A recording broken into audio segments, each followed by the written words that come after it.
in the morning. And I must say there are people on this call that I consider up even earlier than we were on the East Coast. So kudos to everybody.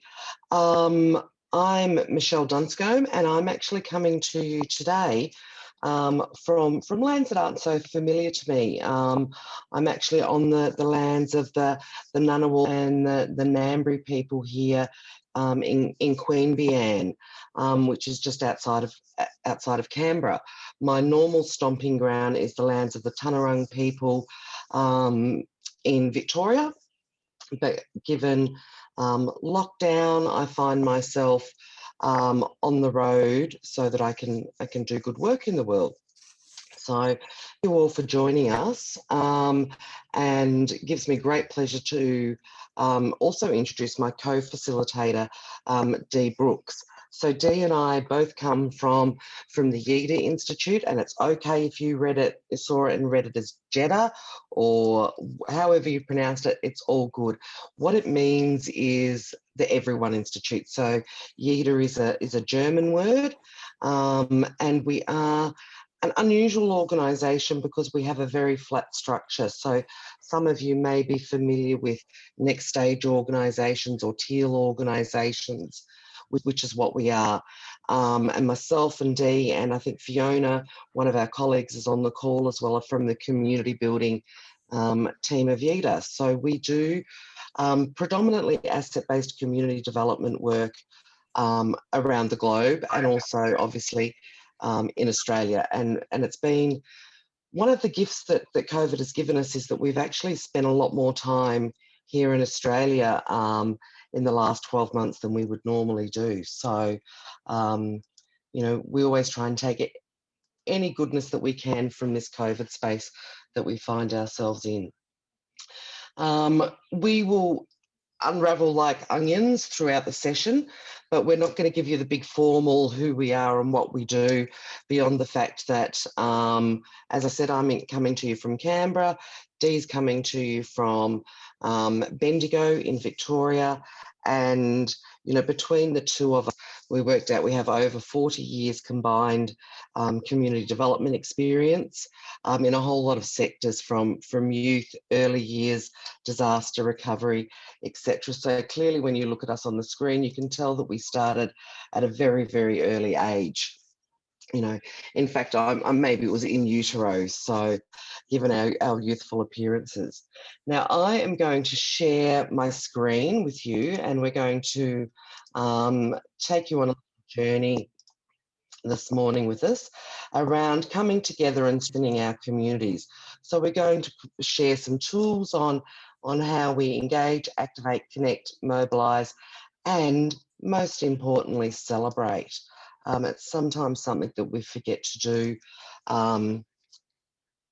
as community members. So I'm just, oops, there we go. So as I said, I'm coming to you from Ngunnawal Ngambri land here in Queanbeyan, and I would like to pay my respects to the traditional owners and the generations that have walked these lands before us, and acknowledge the elders, past, present, and emerging from these lands. So we're going to really kick straight off into the session, because we have got so much to cover in our hour and a half together. So what we're going to ask you each to do in the chat is, can you share your name, your role, and your passion? So it gives us a bit of an idea of who's with us on this journey this morning. So yeah, we'll take a few moments to pop all of that in the chat so we can see where you're all coming from. We know we've got a bit of a combination of Australians and New Zealanders, and it's always great when we can come together. So fantastic. The Free Store team, whereabouts is the Free Store located?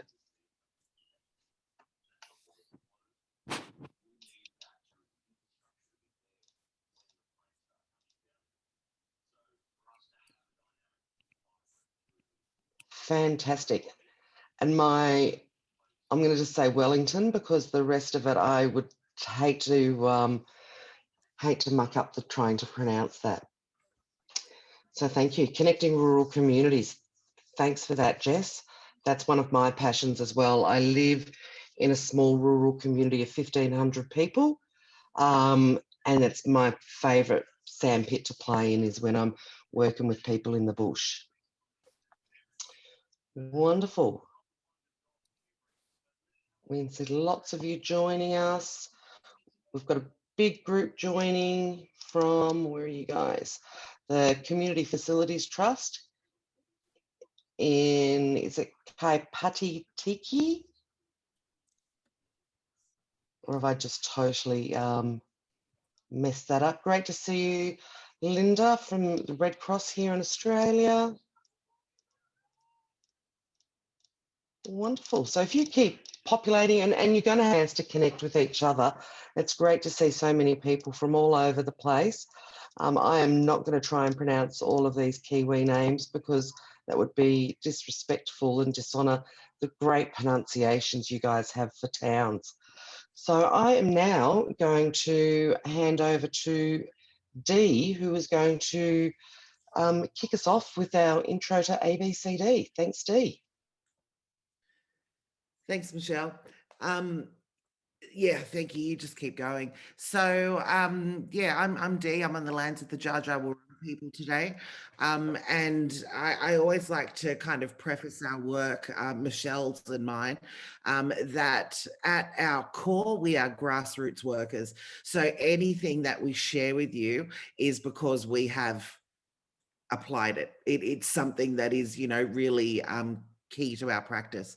So ABCD came across my radar more than 20 years ago when I was working at Newcastle University, and Jody Kretzmann was a visitor who we would bring out from Chicago for annually for 10 years. And so the work that he and John McKnight had started in Chicago was based on the idea that communities are abundant and that they are full of resources. And so you can see from the green book on the left there, the building communities from the inside out, which is, some people call it like the ABCD Bible. I've never met anyone who's read it cover to cover, but it is a great book to kind of flip through and find what you need. And they talk about building community from the inside out. So it's those foundational building blocks of what is already there in community that is where we start. Thanks, Michelle. So we are looking at community and the communities and its citizens having capacities and assets. We're coming from that glass half full. And if we're looking through that other lens of glass half empty, we're looking at communities that have deficiencies and needs. And there's consequences of that. One of the really key consequences of going into a community and looking for needs or gaps or anything like that, the very first message that we're giving them is that they are deficient. And who likes that? So if we go in starting to look at that glass half full, what do we have here? What can we work with? Who is connected? Who do you know? And start with those kind of curious questions about what is there. And we're going to do a little bit of that during this session. Then we've actually got what we need to start looking at what might address some of those challenges or issues. But if we're going in with that kind of curious mind and discovering what there is that we can work with, that's just so much more powerful. Go, Michelle. So this is ABCD in a nutshell. Michelle and I had a talk last night. We know there's ABCD practitioners on the call and others who maybe not so much or new. So this is a really quick overview because we want to get into some really good action. So these 6 assets to connect. Originally, John and Jody discovered 5. Or what they recorded was 5, and that was those top 5. So the talent, skills, and passions of individuals, hugely important. It's all human-centered. It's relationship-based. Then those community groups and networks in the American literature called associations, the government and non-government agencies, also in the American literature called institutions, the physical assets, so those land, property, buildings, equipment that we already have that are in community, and then those economic assets, so the productive work of individuals, local businesses, that kind of consumer spending power. Where are people spending their dollars? Are they leaving the community? Are they staying in there? And then it was actually an Aussie and a Kiwi who added this sixth one, and it's now that's been widely used now. And so it was Peter Kenyon from Bank of Ideas and David Wilson from Heritage International Futures, and they both were talking about there's this other part that's kind of surrounds all of those, and that's stories. So it's our stories and heritage, culture, who's our local identities, what values do we have across a community?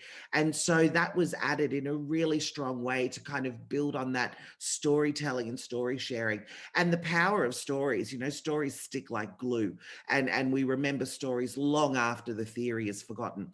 So now most ABCD practitioners will use these six assets. And there's a couple of variations on that, but these are the six that we look at. These are what we are identifying to connect in community for good work. Go, Michele.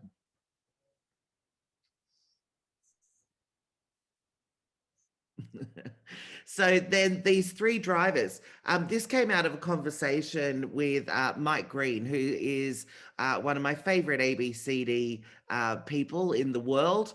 He lives in Colorado in the States. And I was talking with him over breakfast in a hotel like years and years ago. And I said, Mike, we give people these six assets and we say, go and discover and do these. And I've had people come up to me and say, we tried that, nothing happened. We made six lists, nothing happened. I'm like, what drives it? What drives people to do this? And so we started talking about these different elements of kind of activation. And the first one we talked about was HOPE as an acronym. So, and this actually comes from Innovative Solutions, but we added it in here, is helping other possibilities emerge. And I really like that that takes hope from a kind of passive space to an active space. So when we're looking or we're being hopeful or towards hope, it's in with the idea that we're helping other possibilities emerge for action. And then care, which Michele's going to talk about, is when we're really kind of discovering what people care about enough to act on. So rather than say, here, do this, do this, do this, it's actually having that curious mind and finding out what people care about enough to act on. And then the other driver, of course, is relationships. And I just want to take a moment to really impart the importance of being very intentional about relationships. Those building, maintaining, and strengthening relationships is what really guides this work. And I think when people talk about relationship building or strengthening relationships, it can often be a flippant term, or it's just something that's, you know, in our everyday vernacular. But I really like to kind of take a moment to think about how we can be really intentional about that. Thanks, Michele.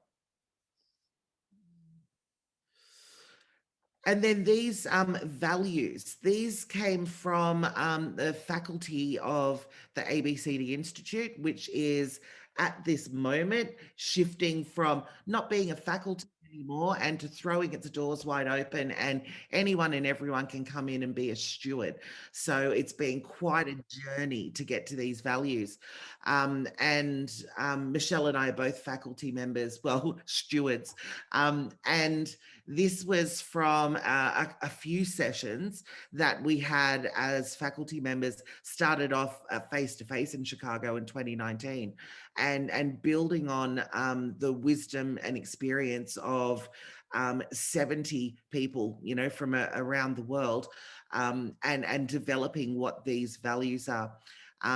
Michele's going to put the link to the values in the chat from directly from the ABCD Institute website. And you can go and have a look at a bit more detail around what those values are. It's in the flow, Michele. Oh, hang on. No, what are you doing? We don't want that.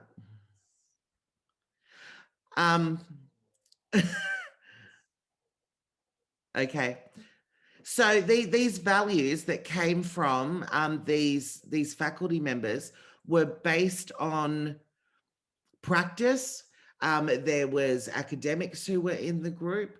There was community members. It's from a range of people, but it's really thinking about how do we lead by stepping back, which is a really important focus of ABCD. And what does that look like? And it is a dance. It's this constant dance of leading by stepping back. That we include everyone. We believe in possibility, work for equity and social justice. We nurture citizen-led action, building relationships for mutual support, as I said, and that starts small. And I think that can sometimes be underrated as well. You know, we want to make sure that we celebrate those small steps as well. So starting small can lead anywhere. So making sure that we value those steps as well. And Michele, anything? Cool. I will hand over to Michele for this. I'll go to the document and get the link for the chat, Michele.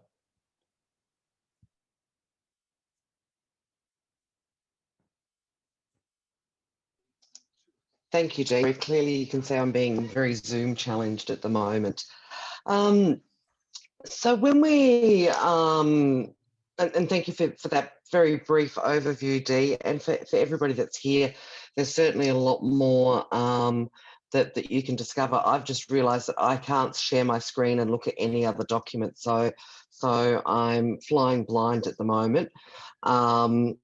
But we wanted to share this particular framework of learning conversations when we talk about discovering care and discovering what communities actually care about. So moving away from, you know, presenting communities with an answer or a program to solve their problems, where we want to start is actually with those really rich conversations to discover what communities care about.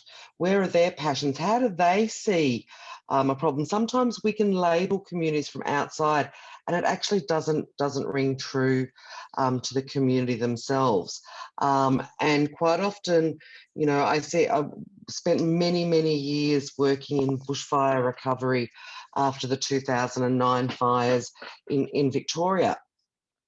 And what I saw was a lot of that top-downedness. You know, state governments, because it was a very top-down response, state governments had answers to questions that they'd never even asked the community, and started to roll out programs and things like that. And what happens then is there's a narrative that's built up that communities don't care because they don't turn up at these programs or things that somebody else puts on, because it's actually, we've forgotten to ask the community. We've forgotten to have those really insightful conversations with community members where we discover care, and through that discovering care, we lead to meaningful action, but also more connection in the community. And it's a cycle that continues to go around. The more conversations we have, the more we understand what's important for the community. And as a community, how do we mobilise all of our assets around those things that we care enough about to lead, which supports sustainability? And particularly when you're, you know, if you're working in a community that is not the community that you live, work and play in, we need to always remember that sort of do no harm principle.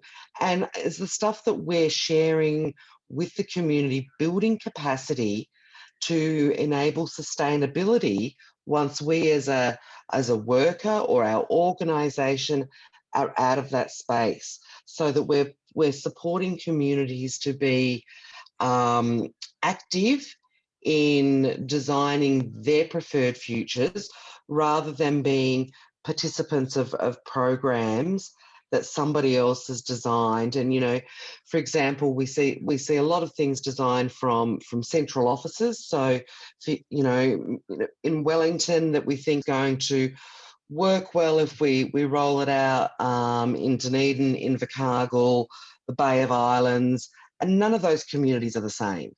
So why would we give a cookie cutter model of the way that you know, we roll out programs? What use is that? Is that the best use of community resources, but the best use of other resources as well? So I am now going to pass back to Dee. Oh, sorry, before I do that, the learning conversations. So you can see I'm flying blind. I'm not sure what slide's coming up next. So through learning conversations, that's where we actually discover what people's concerns are, but not in the space where we're going to get a list of things for somebody else to fix, but in that space of what they don't want to happen to their community. So it might be, you know, I don't want our old people to be lonely. I don't want, you know, people to be hungry. You know, those sorts of things. So thinking about how do we frame it in what we don't want to happen, but then reframing it so we understand the dreams. What is it that the community wants to create? You know, is it around food security, acknowledgement, and reconciliation with First Nations communities? And then asking community, what is their buy-in? What do they have to give to that dream, rather than it being something that somebody else is somebody else's job to make a community's dreams come true?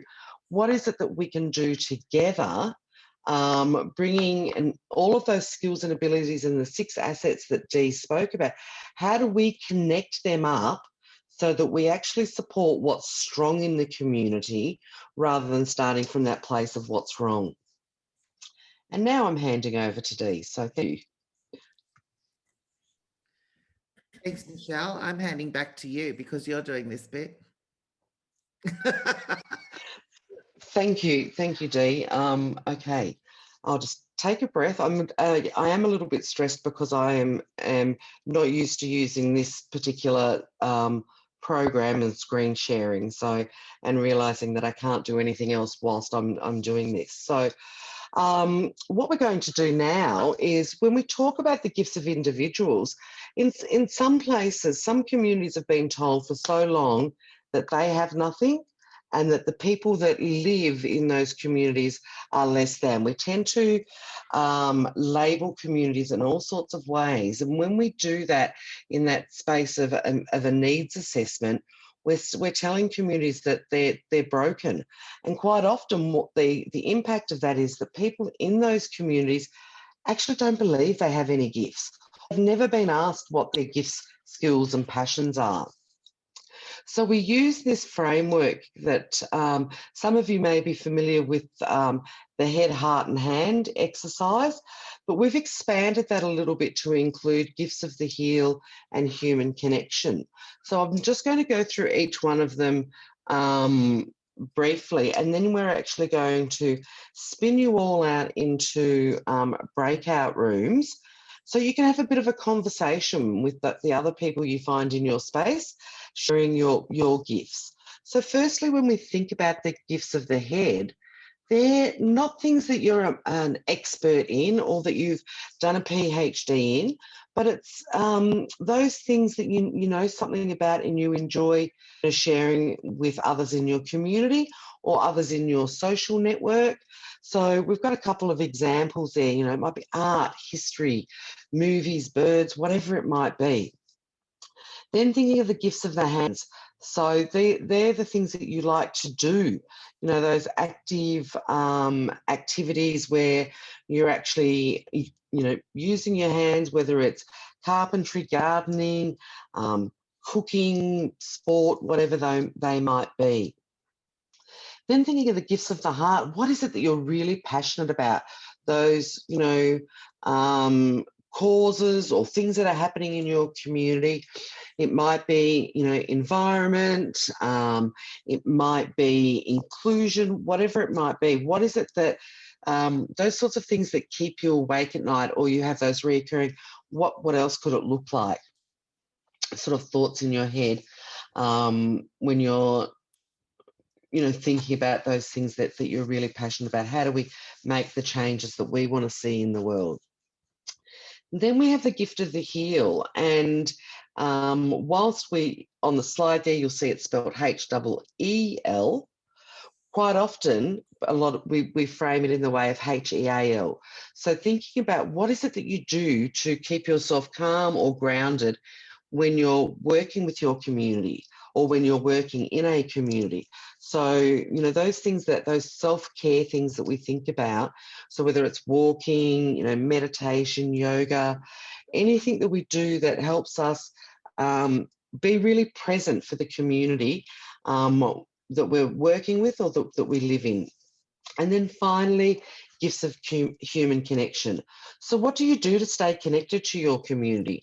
And whether that be a place-based community, a community of identity, an online community, whatever it might be, how do you stay connected?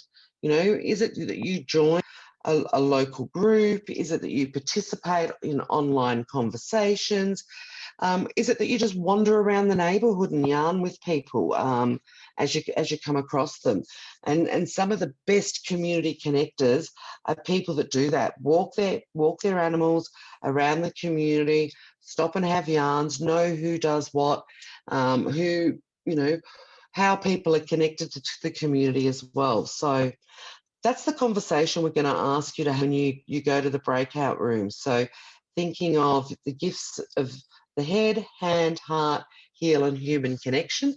You don't necessarily need to go through the list one by one, but just think about those things in an organic conversation as you go off to the breakout rooms. And we'll see you back here in about 10 minutes.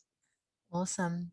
And so I'm just going to put out a little reminder. If you are in a room with other colleagues, don't accept your invite to the breakout group. I think that it'd be best if you have your breakout space with the colleagues that you're with right now.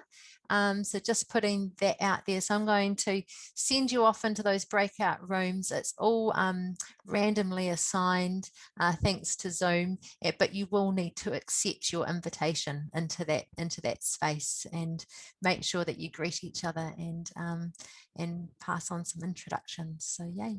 Thank you so much. And we'll put a wee reminder of what you're to talk about in the chat. Is that okay, Michelle and Dee? Awesome.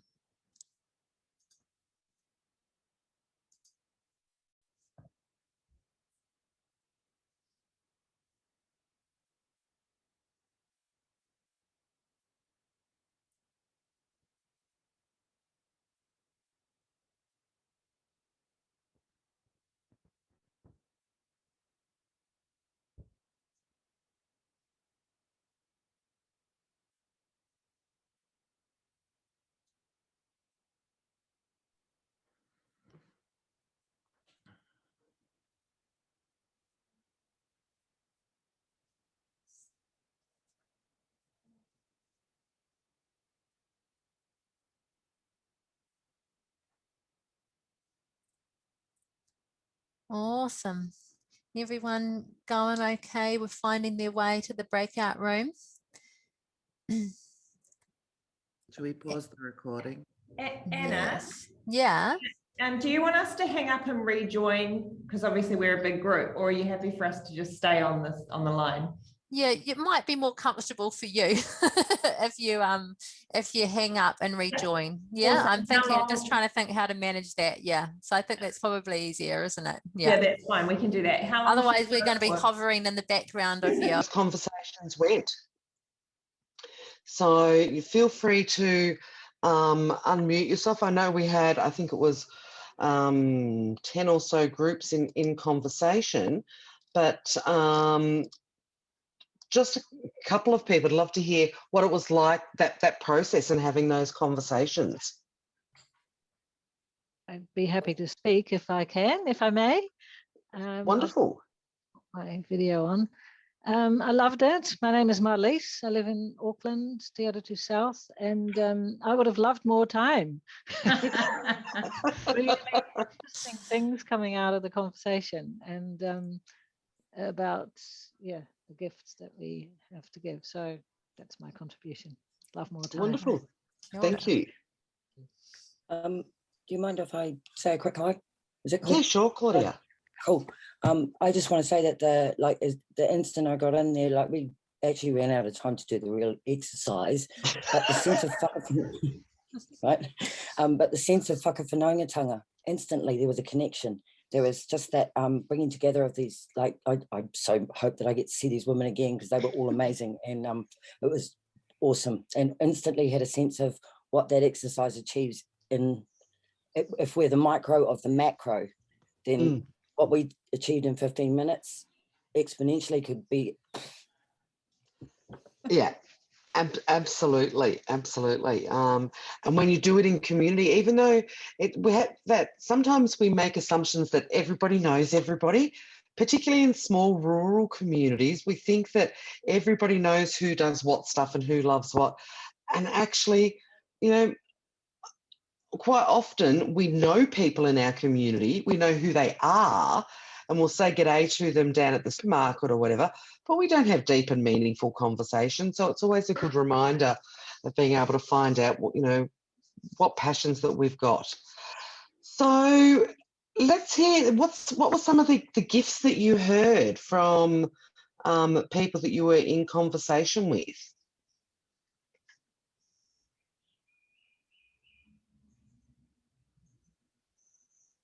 What were some of the gifts that you might have heard that somebody shared with you?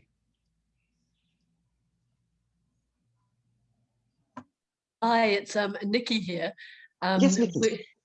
We started a brilliant conversation, but unfortunately we wanted more time. But we had someone called Linda on the call that talked about her ability to think differently, and she talked about an example of getting a low response rate in a survey. And then she just decided, look, I'll put up all these different stalls and stands in random places. And she got an exponential uptake. So she just started to look at the problem in quite a different light. And it sort of sparked discussions here about thinking differently, thinking creatively to get a better outcome, Fantastic. Thanks, Nikki. So if you can share, it'd be great to just hear some individual gifts. Like, did somebody share that they were great at cooking or whatever? Because it's going to help us flow through to the next activity if we just hear some of the gifts that were shared in each of those breakout rooms. Hi, Michele. We can share from the Sport New Zealand office. Yep. Even though we all work together, we still learnt some new things about each other, which is really cool. And so some of those things were, some of our gifts is, I guess, volunteering within our own communities. We talked a lot about physical activity, like walking and running. We talked about being able to build houses, sharing our skills and knowledge around co-design or human-centered design. So lots of different skills and gifts that we each have and we share with each other and also with our communities. Fantastic. And I'm glad, it's great to hear when you work together as a team, having those conversations, you still learned more things from each other. So that's fantastic. Anybody else share a few more things that they've heard with their group that they spoke with? Yeah. I'd just like to... There's a meeting on Tuesday. Oops. The 22 meeting. Somebody might need to mute themselves because I don't think we need to know about Tuesday meeting. Tayo, it's me. I'm trying to find me. Yep, I can see you there, Agnes. Yeah. Awesome. Kia ora. Kia ora, Karen. I actually just wanted to say hello to Roger Wood. I haven't caught up with him for ages, so this is a perfect connection, and he's very much. We share a gift of thinking through things and connecting sport with education. So nice to see you, Roger. Right, just a couple more gifts, and then I'm going to who's going to take take you through an exercise of how do we activate gifts. Lena, did you want to add something?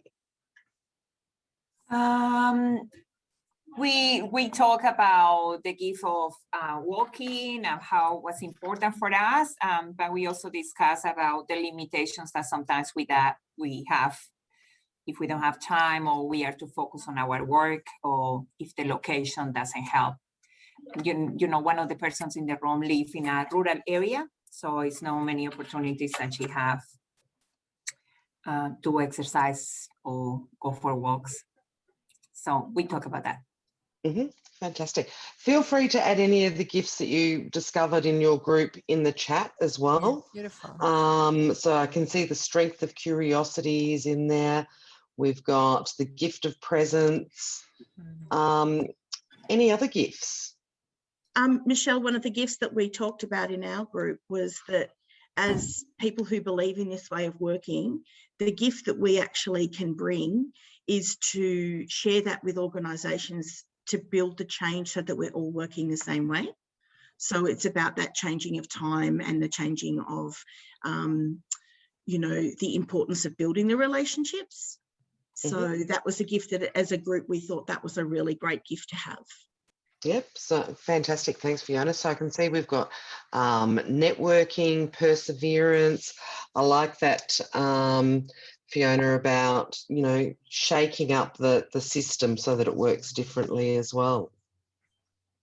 Gardening and yeah, community gardens are fantastic, and I love that, the strength of talking. Was somebody else there about to add something?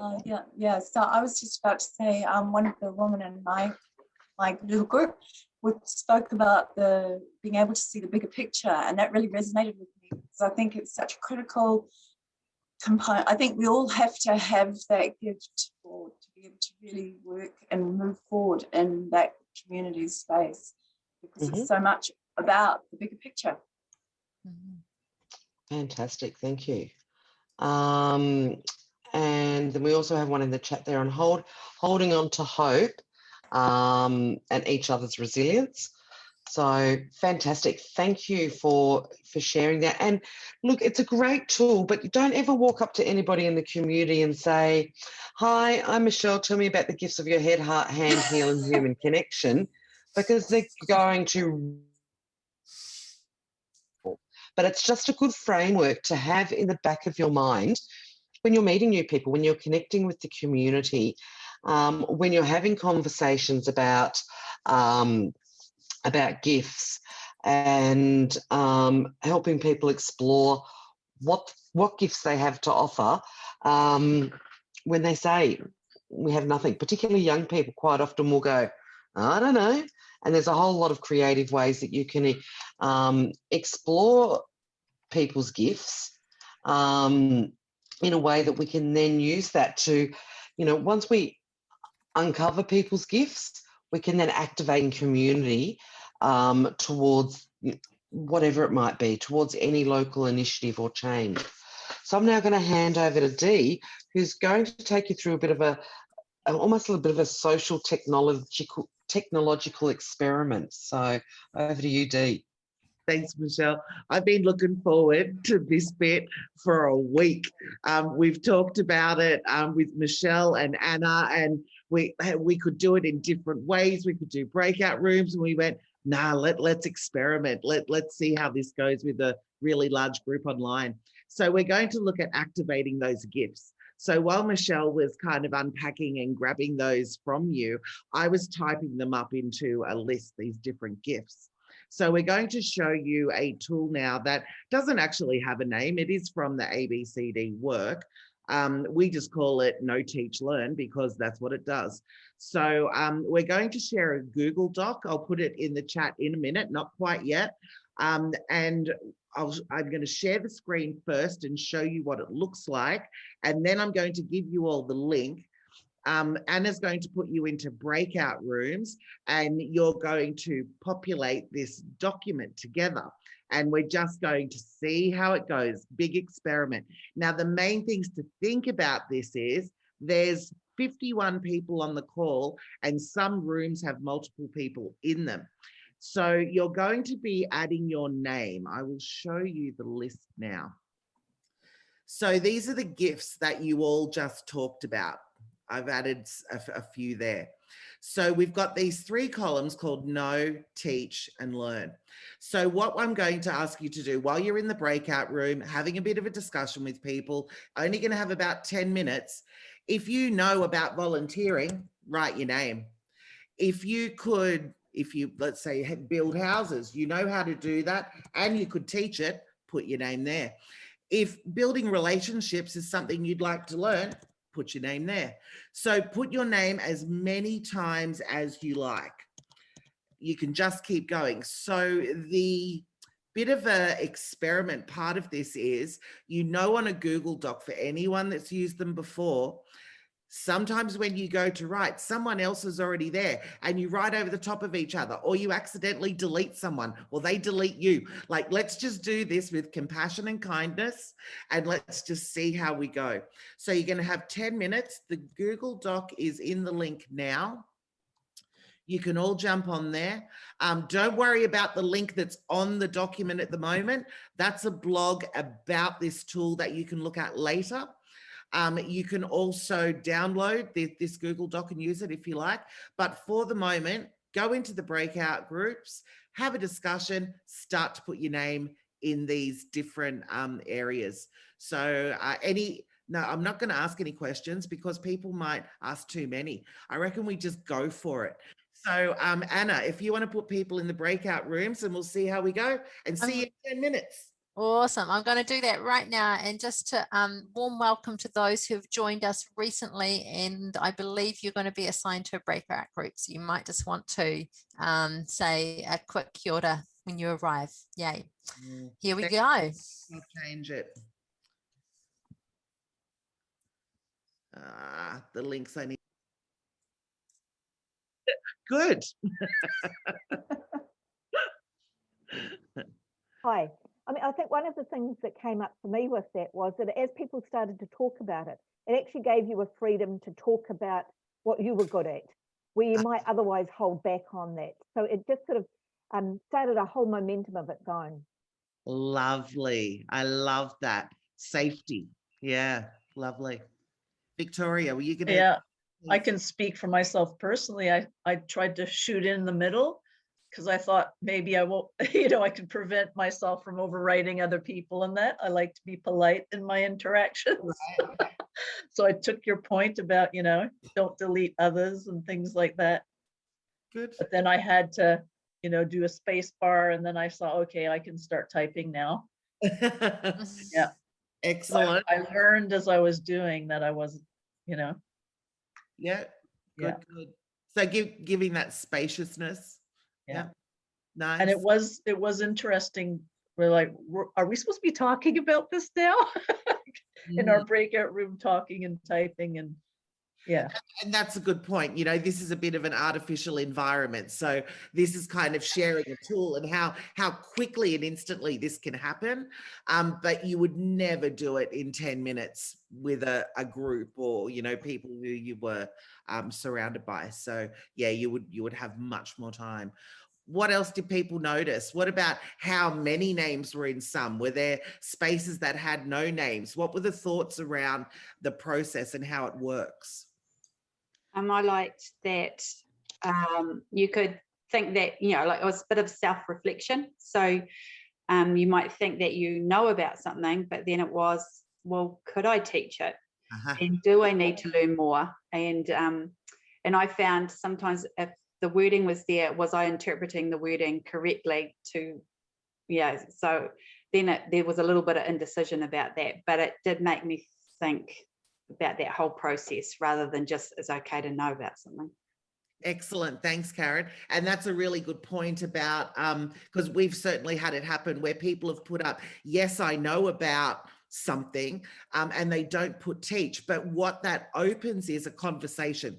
So to have that conversation with someone and say, look, you've said you know about it, why couldn't you teach it? And they might say, I've never taught anything in my life. So you go, well, how about we find you a mentor, or I can mentor you, or let's look at, if you'd like to teach it, how can we kind of build your capacity around that?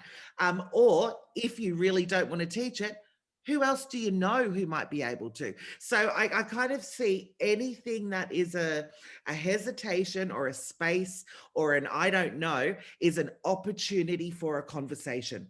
We can always have a further conversation about any of it. So if there's anything that has no names in it, that's a conversation. Anyone else?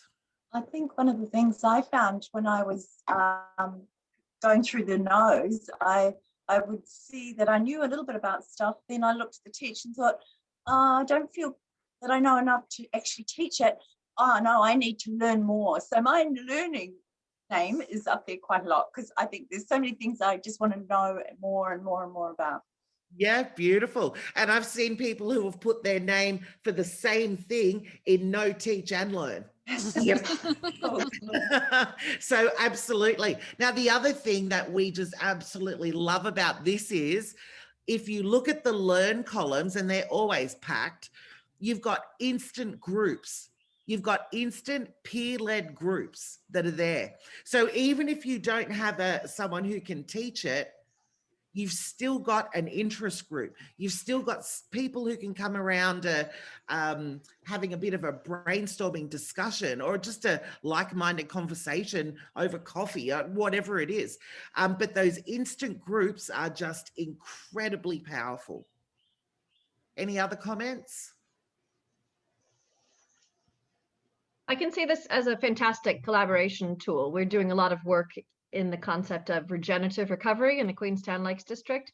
And what's coming out of that is the need to collaborate more effectively, and that we don't naturally do it well. So, and there are a lot of reasons for that, but this is a good way to, if you're bringing people together, to identify skills, existing skill sets, and then figure out where you might need to be building capacity.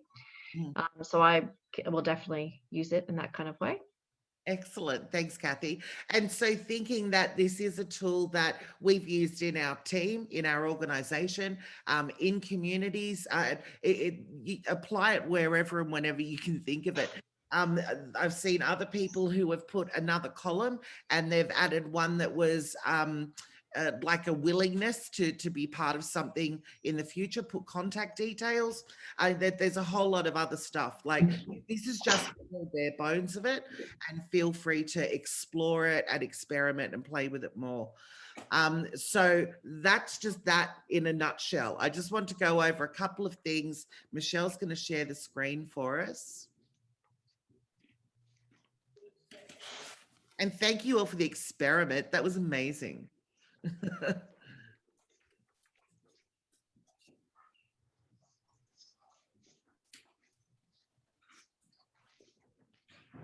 Go.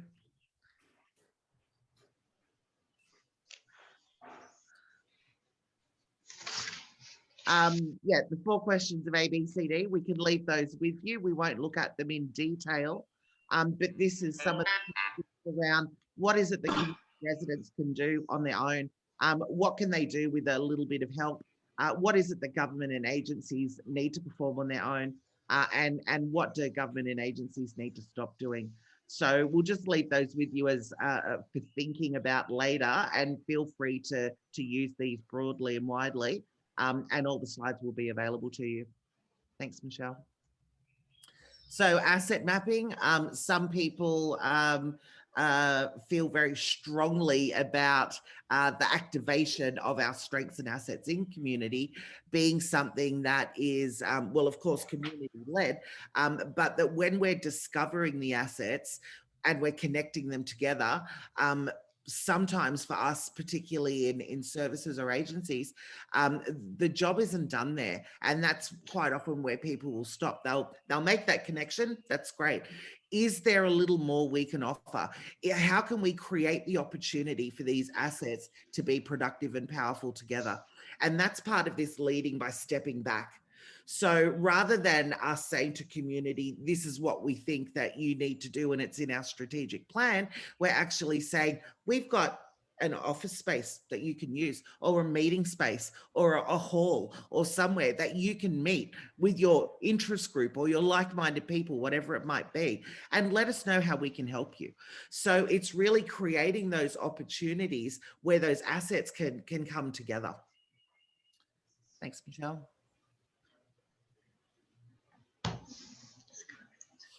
So in summary, around ABCD, we want to think of these points. So dare to think small. You know, small steps are fine. And sometimes those small steps lead to something really powerful, and it can build, and it takes time. Celebrate those small steps. We were on a organizational call for our organization last night, and we were talking about our culture of the organization. And it came around to a point where we were discussing that we need to celebrate those little things that happen, because we're in an industry or a sector where we often get told no, or things don't work, or, you know, for whatever reason, we get a lot of brick walls. So when something good does happen, doesn't matter how small it is, remember to celebrate that. Like patting yourself on the back, telling a colleague, bake a cake, something. But we want to celebrate those small steps because they lead to something much bigger, or they can. And then, as I said, we've got that. Go back one, Michele. The leading by stepping back, as I said before. And the other one was the building relationships. So remembering starting anywhere leads everywhere. So just start. It doesn't matter where it is. If it's like with the know, teach, learn, all those 5 H's, just start somewhere. It can lead everywhere, and we never know where it might take us. Thanks, Michele. And so then the where do I start? This was just a bit of a brainstorm Michele and I had a couple of months ago. So I won't go over these one by one. These will be available to you. But I love our colleague Amanda's quote down the bottom, that all change is linguistic. If we can stop talking about deficits and the common language that we're using is about strengths and assets, change is going to happen. I remember being part of a change of strength-based funding submissions more than 20 years ago, when it was still very deficit-based of what we'd be asked to respond to. And we started putting in the strengths and assets and being part of that wave of change. So we firmly believe, you know, all change is linguistic, and it starts at home, starts with us. So I think I'm handing back over to you now, Michele, am I? Okay. You sure are, Dee. All right. So I'm going to put another link in the chat for you all. It is a guidebook that Michele and Fiona, who's also on this call, and I have been developing over many years. Please do be overwhelmed. It is over 100 pages. It's got so much in it, and it's a free download. And our sister Denise, who's on this call as well, she's in the book too. Like, it's from our practice, from our stories, and you'll find it all in there. There's a whole lot of resources. So please feel free, and it's our gift to you, and share it with others. So over to you, Michele. Wonderful. Thank you, Dee. And I can note there's a whole lot of conversation going on in the chat as well. I just wanted to ask Linda, maybe if you want to contact us later, because I'm not quite sure what particular terms or acronyms that you're asking for some information on. So okay, thank you. Yeah, fantastic. And Dee, I might get you to pop our contact emails in the chat if you like, so that anybody can reach out to us after this call. And I'm actually going to stop sharing so that I can see. I much prefer to see the gloriousness in everybody's faces rather than looking at the PowerPoint. So we're sort of coming to the end of this morning's session, and hope that you've enjoyed what we've had to share. And it's, you know, very much a quick insight into what asset-based community development is. And certainly in New Zealand, and I love that Kiwis change things and make it their own. You tend to call it community-led development. So ABCD and community-led development are underpinned by exactly the same things. So please, if there was any confusion around what asset-based community development is, a lot of you are already doing it in your community-led development projects. So I'm going to ask everybody, it's always nice for us to finish up with a checkout. We have checked in, and normally if we were face-to-face, we'd all be sitting in circle and checking in and checking out and you know, getting to know each other face-to-face. But we try and manage that as best we can on technology. So in the chat, I'd love you to share one thing that you're taking from this morning's session that you might share with somebody else. So please feel free to pop it in the chat, and if you're brave enough to, please feel free to unmute yourself and let us know. Let us, you know, speak your checkout if you like.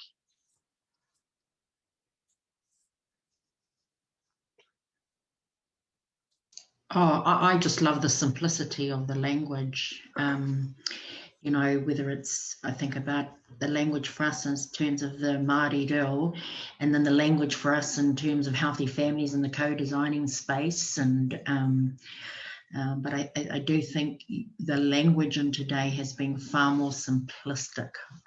Yes, I really enjoyed that. So while all the kōrero resonates with my heart, soul and mind, so to speak, I do love the simplicity of the language. Fantastic. Thanks, Agnes. And that comes from our practice. You know, we're practitioners. There's no point going into community with big highfalutin words that people look at you and go, I've got no idea what you've just said. And we're also, there's a group of us working on re-indigenising or indigenising ABCD. So it's wonderful. We've got a small group working on ABCD and First Nations group, which includes Australians, our Maori brothers and sisters, and some Canadian First Nations groups. We're all sort of coming together, and we play together on Zoom once a month to share our stories and support our practice as First Nations practitioners. Fantastic. There's a whole lot of great stuff coming online there, and I'm going to give a shameless plug too, because Dee and I leave this session to jump into another session in half an hour, which is all about gifts, and we're doing some workshops online with Bruce from the Core Gifts Institute in the US. We managed to twist his arm and get him to agree to do some workshops in the coming weeks or months that were in Australia and New Zealand for times. Yeah, starting anywhere leads everywhere. It's so simple. Such beautiful comments and reflections coming up in the chat here, and the cool thing is that we'll get a record of that as well as we wrap up today. Yeah. Well, Michelle, and is there any last comments anyone wants to make in this space before we do our final wrap up things? Well, I just want to offer a huge mihi to both you, Dee and Michelle, for holding us through this hour and a half today. it's been quick and it's been rapid, but the way you've held us has actually really been able to bring in some connections. And I can see that there will be relationships and things that flow from the session that that came thanks to the way that you held us through this. I also just really want to acknowledge you for the relentlessness of your strengths-based approach and that encouragement that you've brought to us to really see and understand the communities and the people around us from that lens. And that to me is really exciting. So it's a real invitation to really think differently about those around us and who we're working with, and the change that we can bring thanks to that lens. So just our huge mihi to you both. Thank you for, you know, dialing in early in the morning from Australia. To our other Australian colleagues who have also joined us today, acknowledging you all as well. So thank you for being with us in this session. I'm going to launch a poll that I'm going to ask. We just love, as inspiring communities, to just create to capture a snapshot of how you felt about the session, what value you're taking away. So I'm going to launch that poll now, and would really appreciate you just taking a wee moment to click on it if you can, find the interface. And while you're doing that, I'll just speak briefly to some of the other offerings that Inspiring Communities has to offer. If you want more stuff like this, definitely go to the training tab on the Inspiring Communities web page. And just checking if everyone is actually seeing the poll, because from my end it looks like it's not working. Is everyone able to see that? Just give me a wee. Oh yeah, sweet, awesome, thank you. So other offerings, we've got more of these community building block online workshops coming up later in the year, so keep your eyes open on those. We've got clinics. You can book a free hour in terms of exploring your community-led practice with one of the team of Inspiring Communities facilitators. So do check out that, get some one-on-one time. I can see some of you here in this session who I have personally interacted with in those clinics, so greetings to you, and so definitely do check out that offering. And we also have communities of practice running through our Connect sessions. There will also be further webinars coming up. So again, watch the space, keep your eye on the Inspiring Communities newsletter. Hopefully you get that in your inbox, but also on the social media platforms gives you some good ideas of what's coming up. So do keep those in mind. I'm going to just end the poll now. I hope that's given everybody the opportunity to respond. For some reason, my screen is not letting me see what that was all about, but I am just going to close us right now. I'm going to share the screen, and I'm going to close our session today with a karakia, just acknowledging the sacredness of the time of sharing and what we have and the journey that we've been on together. So karakia whakamutuna, unuhia, unuhia ki te uru tapu nui, kia wātia, kia mama, te nakau, te tinana, te wairua e te ara tangata, koia rā I rongo, whakairia aki ki runga, kia tina, tina, haumie, hui, tai ki. So we're closed, and you know, if you want to stay on and linger for a few moments, have a quick chat, you're most welcome to. But we also recognise that you're off into the busyness of your days, and also recognising that Michele and Dee have another meeting to jump into very soon. So yeah, ka kite everyone, great to have you here.